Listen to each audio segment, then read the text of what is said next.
Lalu saya tidak berani masuk ke dalam pintu kaca karena saya melihat pintu kaca tertutup dan mendengar Ibu Putri Chandrawati menangis.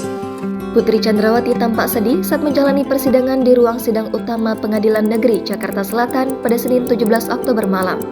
Terdakwa kasus pembunuhan berencana Brigadir Nofriansah Yosua Huta Barat alias Brigadir J itu tampak seperti menangis. Istri dari mantan Kadif Propam Polri Verdi Sambo itu terlihat menangis saat tim kuasa hukumnya tengah membacakan nota keberatan atau eksepsi atas dakwaan yang dijatuhkan oleh jaksa penuntut umum.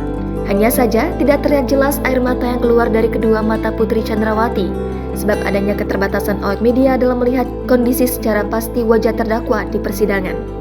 Momen itu terlihat saat kuasa hukum menjabarkan kronologi yang mempertemukan Putri Chandrawati bersama saksi Susi di rumah Magelang.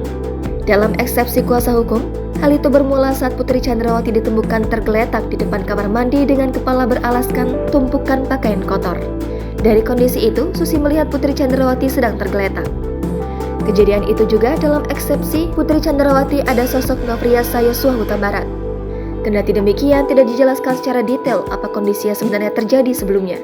Mendengar kronologi itu, Putri Chandrawati menangis di atas kursi pesakitan.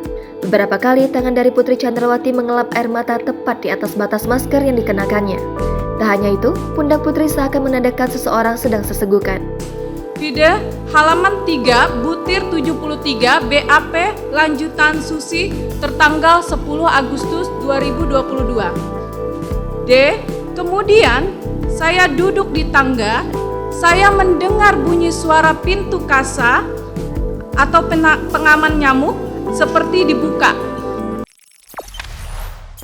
Jangan lupa subscribe, share, komen, dan like ya.